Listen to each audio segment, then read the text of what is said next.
Hey everybody, and good evening, and welcome to another episode of BoB's On Air Tech Talk. We've got a very special evening for you. I'm going to go ahead and get started, so we'll be brief with the introductions and get right to the stuff that you're here for. I know you're ready to see stuff about the Big Android BBQ. We've got Corey and Aaron here with us tonight, but we have also got some of our own team. My co-host, Mr. Tony McAfee, Fred Scholl, Cliff Wade, and the Chuck Haynes. He's part of the team now, so let's go ahead and get started. We do this every week, and it is time to get on the boat.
Well, welcome back, guys. This is exciting. It is our second week for BoB's On Air Tech Talk with Tech Dissected, where every week we'll get together and discuss the things that are going on in and about tech world in general. Nitish joined us in the middle of our opening, so everybody say hey to all of our group. Let's unmute some mics and let's get to know everybody. Everybody say hey, Nitish.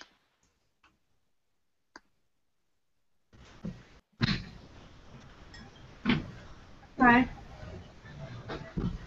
Hey. Hey, Nitish. Good evening, everyone.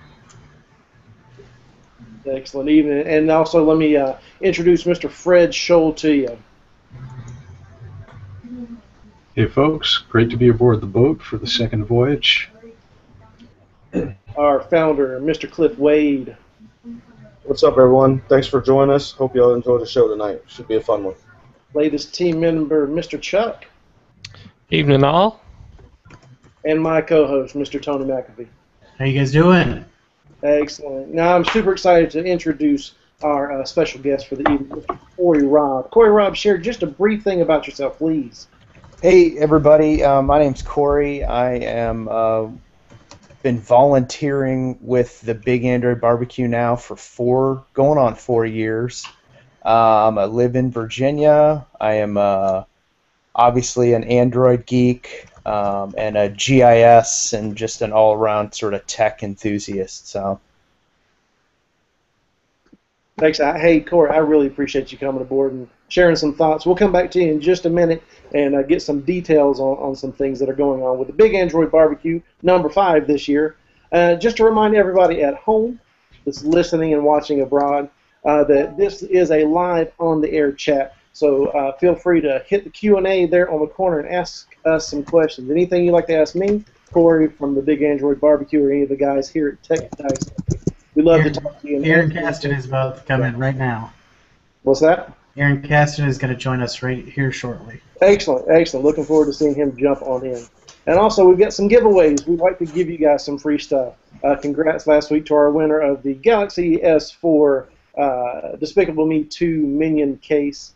And this week we've got a ticket to the Big Android BBQ. Can't wait to give that out at the end. If you're interested in it, please hit the Q&A, let us know, and we'll make sure to put you in the draw. Plenty of time. We've got an hour to go, and the links will be in the description as we go through the week. You guys can watch this all week. There's some other great stuff that's going on, too. And really quick, Mr. Aaron, welcome aboard the boat. Woo! Come on, boat! Thanks for having me, guys. Please, sir. Sorry I was a few minutes late. We were wrapping up the Wearables Weekly podcast, so thank you for having me. This is a crew, man. It's a party in here. Look at this. I mean, anywhere we are, it's a party. Get on the boat. Let's go. Let's go. Nice. All right, so I know a few of our guys are just really excited to hear from you guys, and I want to give just a minute to make sure everybody's on board. Reminders. We are live. We will share the links, and we also have plenty of stuff to give away. This week we are giving away a ticket to the Big Android BBQ. And there's also some other goodies, so stay tuned when we're talking to Aaron and Corey from the Big Android BBQ.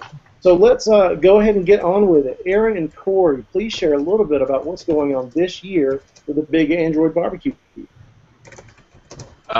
Corey, you want to go ahead and get started? Yeah. I am creating something for the podcast real quick. Got it. I think I know what you're doing, Aaron, so that's great. We're going on our 5th year, and, I think Aaron will agree with me that we really have kind of turned it up to 11 this year. Bless you. We're going all out. I think we're at 13, bro. 13. But we're really doing everything we can in the planning phases to make sure that this is, the best Big Android BBQ that we've had so far. And just to catch everybody up, those that don't know what a Big Android BBQ is, catch them up on that real quick. Yeah, that's a great point. So Aaron, You want me to give the history? Go ahead. Why don't you give the history? Yeah. All right. So this started. I/O's coming up, so this kind of fits that topic pretty well. I guess it was 5.5 years ago, or five years ago, almost exactly, or 6 maybe. I don't know. Whenever my first I/O was, I guess it was 2010 or 9. I was walking down the street with, at the time, a very well-known Android developer and artist, Greg Karen. I don't know. He now works at a company, so he's not as like community known. But he and I were just walking down the street. We were friends from over Twitter. That was before Google Plus existed, obviously. And I was saying, man, this event is so amazing. It's the people you meet, the interactions you have, the stuff you learn, and the just how much fun it is. I wish there was something that was more for everybody. That maybe somebody who can't afford $450 and a trip to San Francisco could get to. And so that didn't exist, and I'm kind of if you think something should exist, just do it. And so. I think about 3 months later, I got with a buddy in Austin and was like, hey, what do you think about doing something like this? And he said, yeah, he'd cook the meat. I threw up a little, I posted on Twitter. We said we wanted to have 25 people out. We called it our Big Texas Beta Barbecue. It was in his backyard. We had 15 or 17 people out there, I think. I got some shirts made, and we just had this like awesome time posting on Twitter and talking about it, and we got a lot of people on Twitter excited, and they were like, man, you guys need to do something like this for everybody. And so we said that was the plan, and I got with some other people, and we found a venue in Austin, and we had 500 people show up just, I think it was 4 months later. It was July we had the first barbecue, and then it was October that we had we had the beta in July, then we had the first official barbecue with sponsors, everything, in October. And that was how it started, and it was just, the first one was pretty much just a big party. Lots to drink. There ended up being a pool party just because everybody was staying in the same hotel, and so we started hanging out around the pool. We went and got some of the DJ equipment that we had rented for the party the next day, pulled it out, ran up to the gas station, bought like a huge ice chest of beer, and just had this pool party, just impromptu. And it was like, oh man, we should do that again too. A year later, we did the second one, pretty much the same way. We added our first sessions that year. I think we had 6 sessions or something like that, and they were just, some sponsors got up and talked about what they do, and that went pretty well. We had about 800 people out that time. But working with the city of Austin was pretty tough that year, so we decided to move to my hometown. Well, not my hometown, but where I live now, is Hurst, Texas, which is right between Dallas and Fort Worth, maybe a little closer to Fort Worth. There were a lot of benefits to this. We moved into a state-of-the-art conference center. It was only a year old when we moved in, or when we had our first event there. So that gave us all sorts of great technological benefits. We had actual rooms for sessions. We could put on a better event by going to this better venue, and that's what we've always wanted to do. We have 2 customers. We have our sponsors and we have our attendees, and so we have to really kind of balance that, making sure the attendees are having an amazing time and our sponsors are getting what they want out of the event, so that they come back every year. and going into the Hearst Conference Center made that easy. I mean, it's been a blessing, really. Also, the other benefit is we have 3 hotels right there within walking distance, so I don't have to bus people to the event anymore. That's awesome. Nice. Because that's a big pain in the butt. So now everybody just walks over from the hotels, from the 3 hotels. We've sold out 2 of them so far the last year, and then this year I'm thinking we'll probably sell out all 3. Excellent. Now, I've always thought of it kind of like, because I'm involved in rooting community and all that kind of stuff. I'm on Nice. different forums and all that. I've always imagined it, never been blessed to go. You That gotta it's go. kind of like the forums, the good part of the forums at least, in real life. Is that kind of accurate? So we've matured over the years, you know. It was that way, you know. You got your trolls that are trolling, and you got your the CM guys. Like the first year, the CM guys, they were just guests. They weren't sponsors or anything, but they just would go up on stage and do what they wanted. Now, fortunately, they've worked out to be really great partnership for the event. But those guys are, how they are. If you're on the forums, you know how they used to be. So. Yes, there was some of that. I think we've matured out of that for the most part. We still throw. I don't know if I can say this. We throw a kick-ass party. I mean, the party is awesome. But one of my goals was always to develop into, like I said, I wanted I/O for everybody, and so we always wanted to be a kind of less expensive, an affordable developer conference for Android, but still capture the excitement and just the energy that if any of you have ever been to I/O, you know what I'm talking about. There's just this camaraderie. Everybody gets along, and you're meeting all these amazing people, and getting to see people face to face that you've only seen online and you've never met in person, and it's just this really awesome energy that happens. Do you guys go around with your your call tag on there, or real names, or how do you do that? So the first year we did Twitter handles because everybody had Twitter names. But since Google Plus has come out and most of our community, most of our attendees have moved to Google Plus, everybody knows everybody's name now. I gotcha. But we still tie the badges to your social profile. So if you've registered for the barbecue, there's a question for you to add your Google Plus account. That's so when if you opt in, you can share your information very easily. Cool. So yeah, there used to be that. We don't do that anymore just because it doesn't make sense anymore, really, for us to do that. All right, so Corey, I think you were in the middle of sharing what's going on this year. That's pretty much the history. So Corey, I'll talk forever on it. Make sure Corey knows. Thank you for that. That was good because I've always wondered. I really always wanted to go and never have been able to. So a little back history. So thank you for that, Aaron. But yeah, sure. Corey, what's going on this year, bud? So no, that's a perfect segue because we really are. I see ourselves maturing, especially over the past 2 years since we moved into the Hearst Conference Center, and really expanding sort of our focus on developers. And last year we sort of kicked that off with what we called the Code Kitchen. And we're continuing the Code Kitchen this year. It's basically like a static coding, learning environment, code lab, yeah. Where so you can go in there and you get we call them recipes, and it's like a challenge, and you can, if you complete the challenge, you win a prize. Oh, cool. So it's a learning environment. Yeah. And even, I mean, you could already be a developer, or you could potentially not even have any idea how to even write your first line of code, but you head over to the Code Kitchen, and Don Archer and a bunch of guys from GDG Dallas, the Google Developer Group Dallas, sit down and help you, download the Android SDK, and write up your first lines of code. So we're talking, beginner, entry level, all the way to, some more advanced things that these guys had cooked up, Yeah, we have sponsors creating challenges, and like Sphero, you could win a Sphero last year by completing a challenge. I think our basic challenge was setting up your development environment. That was like challenge 1. So if you knew nothing, they would show you how to set up a development environment. So I think that's one of the best decisions we've ever made, the best additions we've ever made to the event.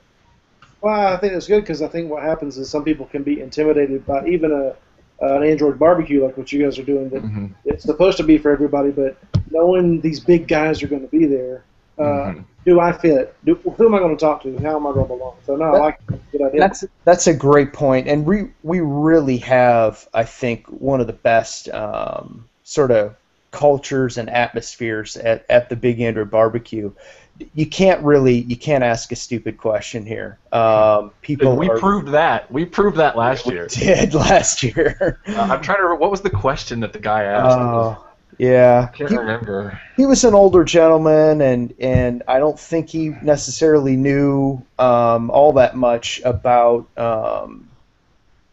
maybe even Android in general, but he asked a question and was answered very seriously. I mean, it could have been a perfect opportunity for somebody to make fun of him or, rip into him or whatever. But there were plenty of snickers in the crowd. Yeah, I'm sure there probably. It was one of those questions that most anybody who has been in the Android ecosystem for a while would have been like, really?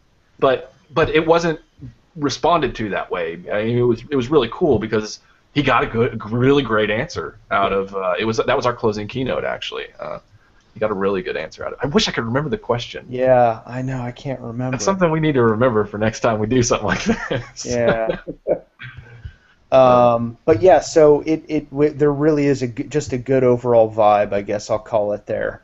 But so we've got the Code Kitchen. We're actually adding a piece. I guess we're breaking a little bit of news here. Yeah. This is break exclusive right here. Yeah, break exclusive. We've got we're adding the pit to the Code Kitchen, and so the idea with the pit is that it'll be a sort of a separate or a sectioned off maybe area of the Code Kitchen where so you go to a session, you learn about a new API or about you learn about something new, but you really want to get your hands on it, right? You're in a classroom setting, but you want to go roll up your sleeves and you want to get your hands dirty with the code. Well, this will be the place where you could sort of transition to right after a session, whether it's one of our speakers or our sponsors. You can head over to the pit and roll up your sleeves with that session speaker presenter and actually dive into what you just learned in sort of like the classroom setting. So we're going to be rolling that out this year. We think that's going to be a great addition to the Big Android barbecue, and we feel like our attendees are going to get a lot of value out of that. Most events call that a sandbox. If you go to a development session, a lot of times the speaker will go to the sandbox afterwards, and you can meet face to face and ask questions of the speaker. We, being the barbecue, we like to make everything our own, so we call it our pit, like a smoke pit. Try to keep with the barbecue food kitchen. Yeah. So. Clever. We try to do something new every year. We feel like if we're sitting still and not trying to do something new and innovate within the space that we are, then we'll become irrelevant. And so I feel like this is a really big year for us. We're trying all sorts of new stuff. We're doing 2 events this year. It's an exciting. Year 5 we've really grown up. I feel like I say that every year, but I feel like this year we are growing up. The thing in general, it should be getting better, getting more mature, but at the same time keeping your grassroots effort along the way. So no, kudos to you guys, and I think it shows in your keynote last year that you gave an honest response to what could be seen as a silly question. I remember Aaron. Go ahead. I was just going to say, for last year's barbecue, I remember the responses I got when I came home and showed my friends and family the video of my boss, Ben Edwards, whooping the mess out of somebody on a giant tricycle. Yes. Were those not the most amazing thing ever? The adult big wheels were big wheels. It was pretty cool. We had adult big wheels. Yeah. I want to bring them back, and I asked the conference center if we could run them down. They have a 3-story parking garage, and I asked them if we could make our course, and they said no. Which I wasn't going to do it really, but I was just joking with them. Because we did that at the end. The guy who owned the big wheels and myself raced down the entire parking garage, and it was wild. You got going really fast. It was a little scary. Well, who won? I'm sure he did. I don't remember. Right. I'm sure he did. He's better than there is. So he's the inventor. So yeah, really. And hey, you guys are generating some pretty good excitement here in the Q&A as well. Oh, awesome! I should pull that up. Yeah, do. Make sure I'm reading the right response here. Michael is saying that's pretty cool. He has his environment set up to do minor things, but still learning. I think it's a great idea, honestly. Probably talking about your pit and your. Yeah, actually, while we're on that subject, I had a question. So, a lot of times setting up your environment, that's just kind of like half the battle and actually getting anything done here. Are you guys going to have like the speakers put together like this is what you should have installed, set up to really get the most out of the pits, so that they're not wasting time? That's a tough question. I don't want to burden our speakers. So one of the things we do with the barbecue is we keep everything super low cost. Like I said, I want to keep this as affordable for our attendees as we can. Obviously, over the years, prices have had to go up just because we're doing more things and trying to include more stuff into the event, and so we do have to raise prices. Like this year, we had to raise prices like $20, which it's still under $100. So I'm pretty sure it's still the cheapest Android development conference there is. But one of the things we do to keep the price down is we don't fly speakers out. We don't cover hotel costs for speakers. Our speakers are attendees who want to help people most of the time. And so I really try to avoid putting any extra burden on our speakers. We're already going to ask them to come to the pit. I would say people who don't have experience setting up a development environment in the first place, they would be best off being in the code kitchen in the first place, learning how to do that, and then go into these deeper dives of questions with the speakers that they just witnessed. We will ask all of our speakers to keep a slide deck available, and we should certainly ask them to include kind of an environment breakdown. I think that is a good question to ask them, or something to ask them to include.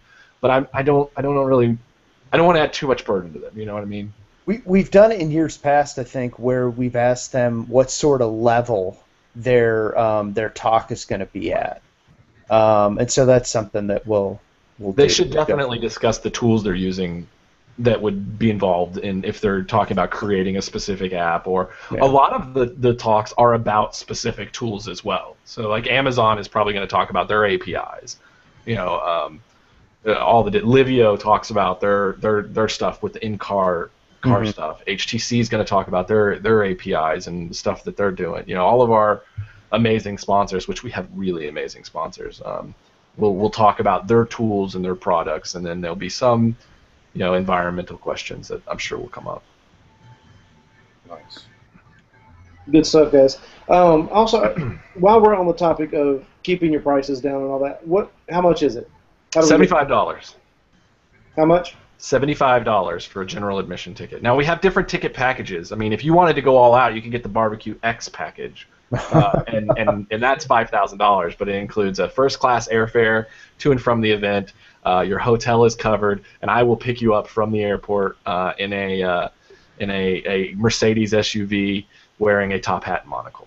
That sounds like maybe it would be something along Cliff's style there. Yeah. I will show up, and I'll hold a tablet up with your name really big across it. Nice. All right, so for those of us who can't afford the monocle and top hat treatment, what's a norm? How do we get there? If I wanted to get there, what am I looking at? Cost and total cost. Sure. So again, I've really focused on keeping the prices down. Our hotels are right at $100, right there. I think depending on when you get in, it might be $109 per night. It might be $93, but it's between $90 and $110 per night for the hotel. That's pretty reasonable, I think. And that's all three hotels right there. If there's still rooms in the Hyatt, that's where you want to stay. That's kind of where the parties go down.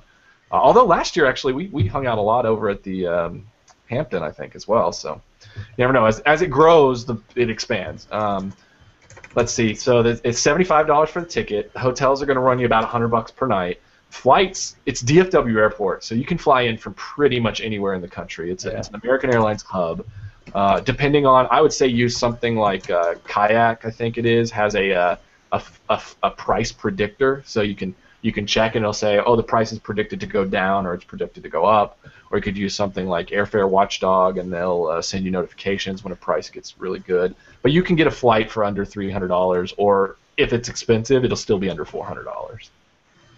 That's not too bad. Yeah, I found a. Oh, sorry. Go ahead, Corey. Yeah, so I live in the D.C. area, and for me to go to the 12 barbecue, I think still cost me less than what most other just entry-level ticket would cost. Yeah. To go to a lot of the other developer conferences. So we're talking, I think it was a little over $200 for a round-trip flight. I was 2 nights at $100, and I think I'd bought like around $100 ticket. So it was right around $500. And like I said, you can't. A lot of these conferences, that's the entry level for just your ticket.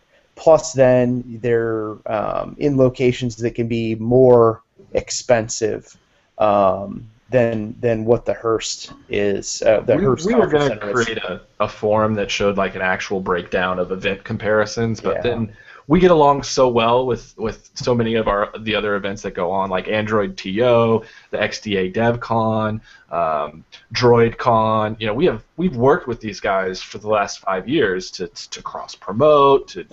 I chat with half of them on a daily basis in chat, in my Hangout chat, and so you know we decided. While if we did it, it would be glaringly obvious that we are by far the best value event in probably the world. It was kind of a jab we didn't want to take.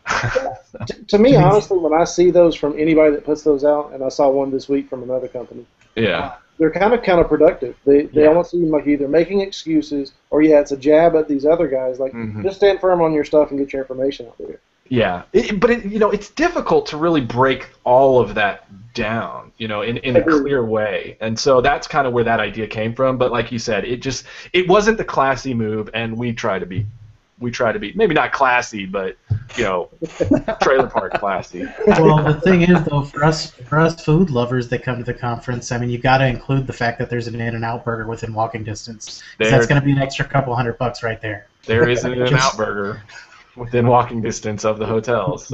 It's dangerous. And then there's a Potbelly. I don't know if you guys have Potbelly. Bottom line, have Bluebell ice cream. If you've never had Bluebell ice cream, you need to come to the barbecue and experience Bluebell ice cream. I will say I hate Bluebell country ice cream commercials. I hate them. I despise them. No. Bluebell ice cream. Bluebell. Yeah. The ice cream's fantastic. The commercial.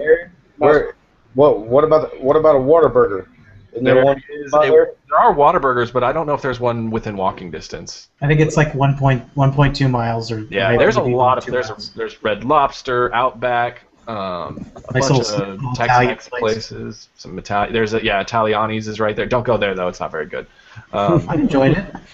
Yeah, it's okay. There's better places. I got a quick question. Minors, kids. Anybody that's got kids, can we bring kids? I know, for instance, like Christian Bell, folks like that. We, almost all of us have kids. Can we bring our kids? How do they get in? Do they have to pay? Stuff like that. So, it's been a weird thing the last several years. So we have allowed children every year. We've never turned somebody away because they brought some kids with them.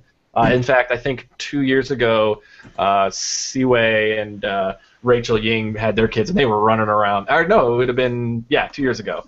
They were running around the conference room the whole time.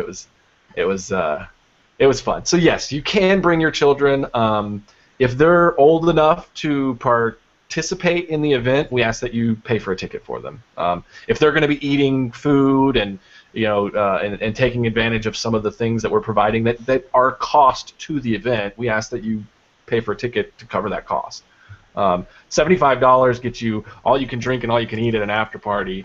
That pretty much is worth it right there. So, plus 2 days of developer conferences, all you can drink at a pool party. I understand that minors aren't getting the alcohol, but we don't have like a minor ticket. It just doesn't. It's not something we're going to do, at least not this year. After all, there are pink gorillas there, aren't there? Yeah, there was pink gorilla there. Sometimes there's DeLoreans there too.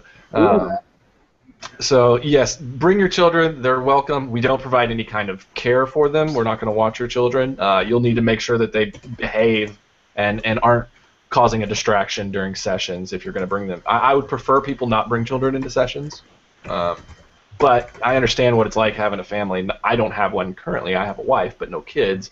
I can appreciate it's difficult to travel and leave your children behind. So bring your kids, keep them under control, or we'll figure out how to keep them under control. I'm not saying I'm gonna kick you out, but we'll talk about it. I'll be like, hey, how can we solve this problem? Yeah. No, that's a good question, Cliff. All right, and so for those of you that are caught up late, that are joining us and viewing this, or if you're viewing this later in the week, we'll leave the links in the description and all over our socials for you. We are giving away a ticket tonight. By the end of this Hangout On Air, by the end of BOATT, we will give away a ticket to the Big Android BBQ. And also, we have a very special present for you. And who is sharing that tonight? Aaron. I'll share it. But I really want Nitish to get his question in, because he's been trying. Oh, no, he left. Oh, no. He dropped. Oh, I was trying to help you out. Is it Nitish? I think I said it right. I don't know. Yeah. Okay, well, I'll go ahead and get to what we were going to talk about. Yes, we have a discount code for all of your listeners. It is BOATT. So it is the name of the show. All capital letters, and you get a 10% off discount. And that's BOATT. Yes. And we'll leave that up for a couple of weeks, so you can, if you want to run that on a couple of shows, we'll leave that up for a while. In fact, I'll probably never remember to remove it. So. Hey guys, we really appreciate that. In case you didn't catch what's going on, we are giving, or the Big Android BBQ guys, Corey and Aaron, are giving a 10% discount to Tech Dissected's BOATT watchers and listeners. So go to the site when you sign up. The promotion code will be BOATT, Bob's On Air Tech Talk, and you'll get 10% off of your ticket to the Big Android BBQ. Thank you guys so much for offering that. You're welcome. Guys. Thanks for having us on. Yeah. That's awesome. So stick around. We've got some other questions we'd love for you guys to jump in. Sure. And don't forget, guys that are watching, we are giving away a ticket, a whole ticket to the Big Android BBQ here by the end of our show. So let's ask the rest of the guys, the team, and the Big Android BBQ guys. WWDC was this week, and a whole bunch of information came out. Before we get into questions and all that, thoughts? Well, let me tell you what. I'm going to say right now, and I'm going to go ahead and take the Apple side in this because I know we got a bunch of Android guys here. Honestly, Apple laid the gauntlet down and said, Google, it's your turn. Let's see what you can do. I'm extremely excited. I'm an Android guy. Love my Android phone. But I got to say, what I saw from Apple, I was extremely impressed. Not so much on the 1010 Yosemite side, but on iOS 8. Basically, what Apple has done in one foul swoop here is said, okay, Android fanboys, everything you've said that makes Android better than iOS, we just implemented every bit of it, and then some. They took notifications, which has always been an Android strong point, in my opinion, actual notifications, what can you do with that, and made it better. Not only did they give you all the actions that you can do now, but inline actions. You get a text message, hit reply, right there in the notification, send your reply. So I'm actually really excited to see what Google has in store at I/O because I'm sure they've got some stuff up their sleeve. But in my opinion, Apple basically said, here's the gauntlet, Google, let's see what you got coming out. Didn't at I/O last year I mean, there's kind of inline actions on notifications. They just suck on Android. Like, yeah, I mean, some things have reply, I think. But, well, yeah, you can do like the reply, the delete, but what iOS has got in addition to that is, like, let's say you get a Gmail, you hit reply. It's going to launch the Gmail app in order to let you do that reply. So your current workflow is interrupted. So let's say I'm sending a text message, I want a quick reply to an email, or I'm sending an email, I want a quick reply to a text message. There's third-party apps I know that do it. I've used it before, or I know CM's got their quick, reply for SMS or whatever. But just things like that you don't interrupt what your workflow is to be able to send a quick message off. And continuity, really looking forward to trying that out. Yeah, I think that's something we'll see. Google will announce something very similar. Who's next? Hey, Chuck, I'm going to kind of gear this towards you. The whole Swift language. I know you're a coder, developer. Can you compare that? I'm sure you've researched it. Can you compare that to another language as far as me not being a coder, so forgive me if my questions are wrong, but is it similar to another language that someone could pick up easily?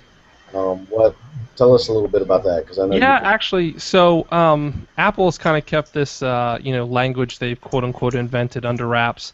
Supposedly for the last 2 years they've been working on it, and they introduced it.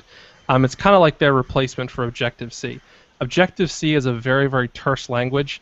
If you've ever seen code in Objective-C, it's very much like a C or C++ language. You've got your header files, you've got your implementation files, you've got to glue everything together.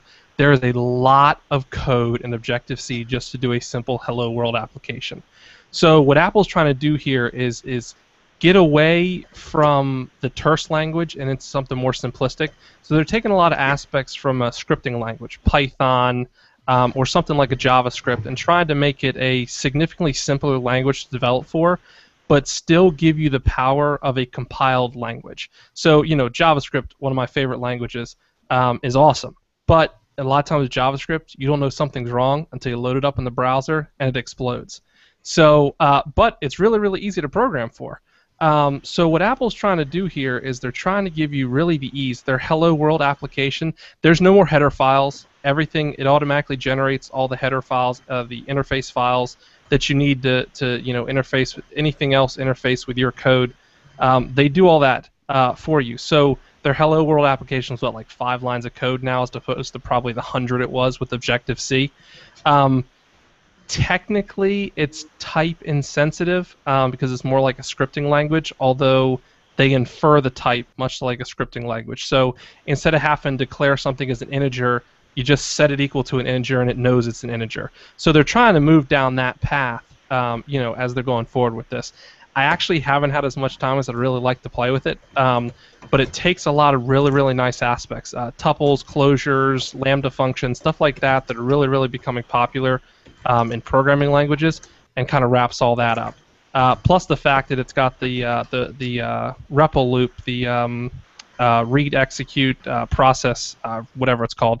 Anyway, basically like any other scripting language, you can just sit down, load that up, and just start typing away code and see what happens live time. Great way to learn a language, great way just to play around with stuff. So I think it's a move in the right direction for Apple, honestly. Okay, I have no idea what all that means, honestly. So, but it's good because you guys do, and if you're confident in that, we know that you know what you're talking about. So for somebody like me, that I just don't do that stuff, are we ever going to get away from ones and zeros for coding apps and programs and all that kind of stuff, or will it always be Greek and Chinese to us? Well, coders don't write ones and zeros anymore. No. I mean, most people don't even write assembly anymore, which is one level up from that. Honestly, Objective-C, probably you'd never learn that. Swift, you'd probably have a lot better chance of learning that, especially with their playground stuff, that their quote-unquote playground stuff that they're introducing, to really try and get people who've never programmed before into programming. Gotcha. I am extremely interested. Any chance of it going cross-platform? There's some language that goes Android, Apple, computer. No. Okay. That'll be a web language. That won't be Apple's Swift. No. That'll be something designed for the web. That will develop into a natively supported language as well. Which we can talk about in a minute. Which so you could use, so right now is there a write once run everywhere? No, not easily. Now there's a number of things you could use. You could use something like Mono Touch and Mono Android, which you still have device specific code even though you share a common set there. Or you could go something like a PhoneGap or an Ionic framework, something like that, which is HTML5 JavaScript based, going to compile down, but honestly your performance really still is lacking compared to just a native experience. So I mean, I've kind of done both sides, and I still just prefer to take the time and write the native.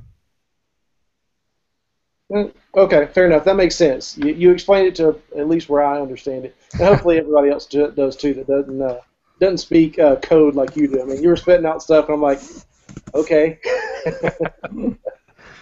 So a little above my head, but it sounds like right in your powerhouse there. And let's go ahead and break. Chuck, you wanted to answer a question that's running in the Q&A. You want to go ahead and take that before we'll split off here? Yeah, there was Michael Hernandez. You had a question about, and Aaron, I'm sure you might want to jump in on this as well. Thoughts on running a virtual machine versus a dual boot setup? And I guess my question would be, it depends on what you're trying to do. For most instances, I would say your main OS, Windows, Mac, Linux, whatever it is probably more than sufficient to do any development you want. If you need something outside of that, other than compiling like the Android open source project, virtual machine probably always the way to go. I almost never dual boot anymore. I usually have 3, 4, 5 virtual machines running for my various things, and very rarely do I ever dual boot into anything else. I prefer virtual machines to dual booting. So catch everybody up, because not everybody speaks our language. What's the difference between a virtual machine and a dual boot setup? All right, so dual boot setup. For example, if you're let's say you have a Windows laptop, you boot up into Windows, you run in Windows. You reboot the machine, you might select Linux, you run in Linux.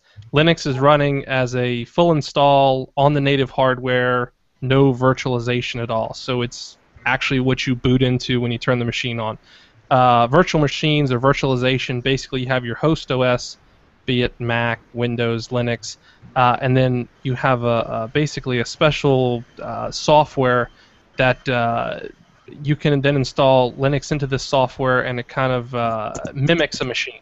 So hence the virtual aspect of it. So what it allows you to do is, for example, on my Mac, I can have Mac running, I can have Linux running on a virtual machine. So they're running at the same time, although the Linux machine is kind of its own isolated environment. I guess that's probably the best way to explain it. Feel free, someone else, to jump in and explain it better if you can. Well, Yeah, that's that was good. very, very well explained, Chuck. Yeah. And Aaron, I don't mean to cut you off, but real quick to touch on that. There's different software options that you can choose for virtualization. Two of the most popular being VMware and VirtualBox. Myself, I'm a VirtualBox user. Chuck, if I'm not mistaken, I think you're a VMware user. Yeah, so when I'm using Vagrant, which I'm not even going to go into, it's all VirtualBox. When I'm actually running just an OS like Windows or something by itself, then I'm a VMware user. Only because VMware and VirtualBox can run at the same time, and Parallels, which is a popular one for Mac users, cannot run at the same time. I use VMware. Although I haven't ran a virtual machine in a couple of years, so. Oh, good answer, Chuck. And that's what I wanted you to bring up, was the whole point about Parallels not being able to run at the same time. A lot of users don't realize that. They don't understand, why is this not working? Why is that not working? So that's a good answer right there. Yeah, I mean, I could go into the technicals of it, but basically the gist of it is VirtualBox apparently does something to the when you're running virtual machines, it's a specialized part of the processor, and it does something to the state of that. I don't know what, that apparently Parallels just doesn't like. I don't know. That's kind of the short of it. Right, Michael chimed in. He says he uses VMware himself. Nice. I have friends that work at VMware, so that's probably what I would use. If I was still running virtual machines. See, Aaron's got all those pro licenses on Pro Key. No. Not like I used to. Right? All right, so let me pull this back over. Let's talk about Apple for a few more minutes. Yeah. The API is allowing third-party apps like Swipe and all that. What are your thoughts on that? Hodor. Knew that was coming. I'd like to answer this question, but in a way, I guess I'm kind of confused and lost. And let me explain that. First of all, I've never really run or used an iPhone or really much of anything Apple-wise. Period. It's funny. My son was here for Christmas, and he got a brand new iPod Touch, and one of the first things I was trying to tell him, because I was clueless at the time, was, hey, why don't you swipe your keyboard? And he's like, Daddy, you can't do that on these things. And, you know, it was kind of, I guess the word is baffling to me. Being an Android user, we've had this technology for years now. So it's obviously something that's out there. It's not something that's, you know, strictly Android or strictly Windows Phone or anything like that. I'm glad to see that it's coming to Apple. And Chuck, and this is where you're going to come in. Why has it taken Apple so long to get to this point for something that we as Android users take as everyday use? It's a different regime. It's a different regime at Apple under Cook than it was under Jobs. Jobs was very much, I'm going to tell you how to use the iPhone, and that's how you're going to use it. It's clearly evident in everything that he did. It was very well thought out in how he thought it should work, and that's the way it should have worked. That's why early on, if you look at the original iPhones, there were no apps. Everything was web apps, and you didn't even have MMS. MMS at the time, picture messaging, which was fairly popular at the time because we didn't have all these third-party services like, you know, Hangouts and WhatsApp and all the other crap that's out there now that you can send all these picture messages. None of that existed, back then, and you couldn't get text messaging because, in Jobs' opinion, you used email. That's how you sent pictures, and so that's why the iPhone was. Under Cook, he understands that in today's society, with the way Android is open, and not that Windows Phone is open, but Windows Phone is making some fairly big strides. He understands that it's a give and take. You know, he wants the closed Apple ecosystem because he wants to tie people in. That's why you see things like the iCloud and some of that other stuff. But at the same time, he understands you've got to open it up in certain areas because at a certain point, there is no new people to bring in to the Apple fold other than to pull them from other phones, Android, BlackBerry, whatever. There's just not that many people out there nowadays that don't have a smartphone. So you've got to make your phone more appealing to those who have a smartphone of a different type to bring over to your system. Well, and good question, because that's in the Q&A too from Kean. Any of us Android guys, or really anybody else want to chime in, does iOS 8 make the iPhone a more appealing device to you now that it's a little more open than it was? No. I'm going to say yes. And I tell you why. It's not necessarily the open part, although I do like the fact that I can change the keyboards. But there's two things Apple has to do in order to really, really make the iPhone appeal to me. One, it's got to be bigger. I got these big sausage fingers, so I gotta have a bigger phone. I've got the HTC M8, awesome sized phone, love it. For my big fingers. So Apple, they've got to come out with a bigger phone, and front-facing speakers on a phone should be standard. It just should. So true. Agree. What about you, Cliff? You're Android.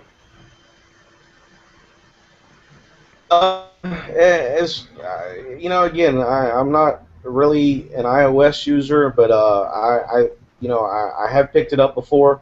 I would have to agree with Chuck. While I don't like the bigger devices like the Note 3s, I've got a brand new device, something that probably none of y'all have heard of. It's a Yez A6M from Freestyle Mobile. It's a 6-inch phone. To me, it's a little too big. Something about more like 5.7.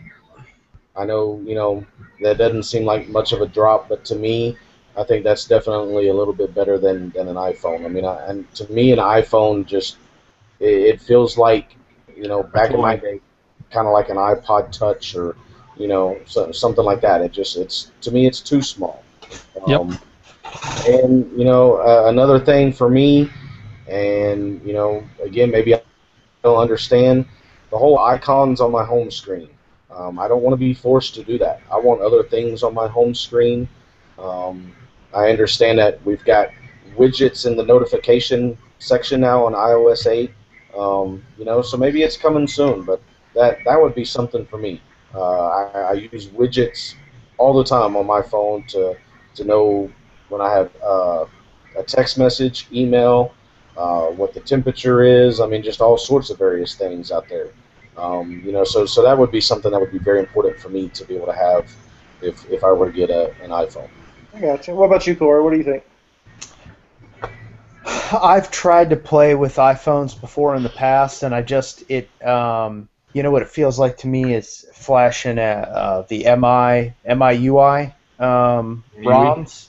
Yeah, and those don't. I'll look at those for a minute, and I'll be like, oh, maybe that would be cool, and I'll flash it, and then within 10 minutes, I'm like, get me out of here. So it's just not my style. Yeah. What about you, Fred? I hadn't heard much from you. You want to chime in on this? You're muted. Take it. Am I on now? There you go. Go ahead, Fred. Okay. Well, certainly I'm impressed that iOS is catching up on some of what's been standard for Android. Certainly, I'm not ready to make a jump over to the other side, but I'd be interested in spending some time playing around with iOS and yeah, I agree.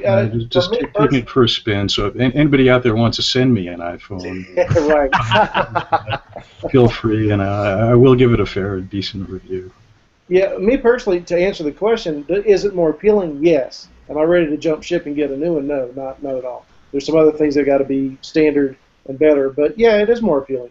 I mean, it's a similar experience. I agree. It's not even Corey, when I flashed my UI or UI, however you say it. Yeah. Awesome, and I really want it to be better than it is, but I've never satisfied with it. my issue with the switching to the iPhone is I have an app ecosystem that I'm used to, and I would lose that and have to develop an entirely new app ecosystem on a new platform, and that's not something I'm ready to do yet, especially regardless of the hardware. Now, if they had a really amazing phone that I was like, oh my gosh, that iPhone really blows my mind, maybe, but honestly, the iPhone is boring hardware at this point. Yeah. So there's nothing hardware-wise that's drawing me. I am, as far as WWDC, I'm pretty excited about the HomeKit that they announced. What is that? Explain it to our people. That's their home automation and management platform that they're going to build, and they announced a bunch of partners, and so they want to get into basically controlling your whole home probably from your iPhone. Which I think is awesome because that entire industry needs to be shaken up a little bit by some of the big boys, the big software companies like Google and Apple. I think we'll hear something from Google in the same, maybe Android at Home comes back at I/O from the dead from 2 years ago, I think it was. I sure hope so because I, for one, do not trust Apple because, when you're talking your home, you really want things to be interconnected and, I may not buy the Apple-approved keyless entry, or maybe I want to use a Nest, which they're not supporting now because it's a Google product, and of course Apple and Google can't work together anymore. Mm-hmm. They'll sign a letter to the FCC, but they will not do anything to work together. And that I think is a problem when you're talking about your home. You need your home to be able to talk to anything. It needs to be agnostic, basically, and not care what connects to it. It needs to be a truly open and anybody can tap into that platform, and I think that's where Android really has potential to shine in the home, where this Apple system is exciting, and I'm hoping that because they're making a move into it, it really puts pressure on Google and some of these other companies to step it up and start developing these platforms. And I'm kind of a geek on home automation and management. That's something. It's been a hobby of mine for a while, and I like doing it. There's not much out there, honestly. It's tough. It's piecemeal right now, but I think that's how it will always be because not all thermostat manufacturers make doorknobs. Not all doorknob manufacturers make thermostats, and so you really need your home automation to, like I said, to be agnostic. And I don't trust Apple. They have a history of being the opposite of that, and so that's my fear. That kind of segues into what I was thinking about with the last question. Is my issue that I still take, no matter how close. I mean, iPhones could literally be running an Apple version of the Android open source software, and I still wouldn't buy it. And the reason is because everything that Apple does is designed to make you buy more Apple products. Everything that they do is designed to make you buy more Apple, which, yeah, I get it, it's a good business model, especially when you have such a huge following. But like iPhones, you know why they stayed so small for so long? Because they had iPads. And they said, if you want a bigger screen, buy an iPad. Now they've got the iPad mini. Well, if you want a phablet, just buy an iPad mini. Don't get a phablet. Now they're entering into that slightly bigger, but they're still lagging like ages behind. I mean, we've got on the list here to talk about the Samsung just announced a 7-inch phone. I mean, we're never going to see something like that from Apple. I mean, and I don't want it from Samsung, but they're doing it, and they're making it available, and because it's Android, I totally want a 7-inch phone. You can get it. And that's the thing. You know, I've got the Ultra Z, and I will rock a 7-inch phone all day long. That is a sexy device. Yeah, I agree. I love it. I absolutely love it. I really do. Do you take it in the bath with you and swimming? I mean, I don't take baths, but if I did, I would totally take a bath. Yeah. We certainly don't want a video. You guys didn't know you were getting into inviting me on the show, did you? Yeah, I love it, man. It's waterproof. I would use, man, that thing. That thing is awesome. I wish Sony was better about updating their software. Yeah, and apparently the Ultra Z is like kind of their one main good phone. I hear a lot of complaints about the other stuff. Not too much, like, you know, that the hardware fails or screens crack or anything, but the Ultra Z, everybody's happy that has an Ultra Z. Some of the other guys, they're dissatisfied with their product. Mm-hmm. Not me, though. I love it. It's sexy. I'm scared to take it in the water, though. Like, I know it's waterproof and it's fine, and I see plenty of pictures, but I'm scared to take my electronics in the water. I can't blame you. I'd probably be scared, too. Especially at, like, the beach or something where it's salt water. I wouldn't go near salt water. Yeah. No. Yeah, you can say all day long it's waterproof, and it may only be once, and I don't have enough to get another one. Yeah, do they guarantee that? Like, if you take it in the water and it breaks, will they replace it? Probably no way. not. You know they won't. No way. No way. Well, you know, Samsung's got the disclaimer like a mile long on their Galaxy S5 water resistant, as now they're saying. And even with that, you see they're still giving grief about anybody that turns in anything. Oh yeah. Well, Tony Simon tested it. Tony Simon did a little thing on Google Plus, and he had a video of the GS5 shooting video underwater. So I was pretty happy to see that. I was happy to see somebody else was, you know, I wasn't willing to do it with my S5 review unit. I did it with my Z1S review unit. I took it right, you know, just you can't do crap with it, and actually it helped me learn some features I didn't know the Z1S had, because it just kind of goes crazy when it's underwater, you know, thinking you're touching stuff, but at least it comes out alive. Right. I bet it free. Yeah, because that makes sense. Static electricity. I learned about the floating windows and the Z1S, the Sony operating system, and I had no clue about any of that stuff. It was just happening. That's awesome. That's awesome. All right, well, guys, we're kind of running a little bit here, and I want to make sure we get to our giveaway. Just a reminder to those of you who are watching now and later throughout the week, the Big Android BBQ guys, Corey and Aaron, have given us a 10% discount. Go to their site and sign up for the Big Android BBQ. Enter the promo code BOATT, Bob's On Air Tech Talk, BOATT, and get 10% off of your ticket. But we're also giving away a ticket to the Big Android BBQ. So before we get there, can I just say thank you, Corey and Aaron, a bunch for being on here tonight. Man, I'll come back anytime. This was fun. Yeah, no, I've had a great time talking to you guys. Yeah, it's been an absolute pleasure. And thanks for sharing on the other question stuff, too. A lot of times I'll see the guests on the show, they say their stuff, and they kind of start reading their books and stuff. You're lucky if I shut up. The whole time. I'm not even joking. I think Aaron is actually the host of the show tonight, y'all. What are y'all? Yeah, really. I tend to do that. I just take over things. No, it's fine. It was good. Just about every hangout I've been with him in. Yeah. Yeah. Or we're gonna have to start the Tech Dissected After Dark, like the after all the kids are in bed, Old school. Absolutely. That's great. Let's give away a ticket here. Drum roll, please. No drum roll. Fine. That's the best I can do. Thank you. Our winner of the Big Android BBQ number 5 free ticket is Andrew Darling. Congratulations, Andrew Darling. Woo! Message you and make sure we get your information. And just so you know, I actually upgraded it from a generic ticket from a general ticket to the ice cream sandwich ticket back. Wow. Ooh. Excellent. Thank All you. right. Wow.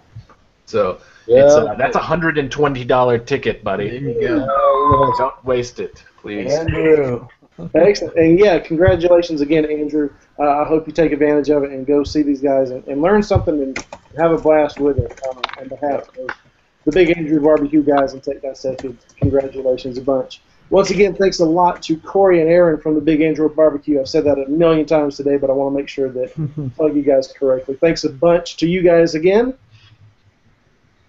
You're welcome. Heck yeah. Yeah, it's been great being here. Thanks for having Like I us, said, everybody. Awesome.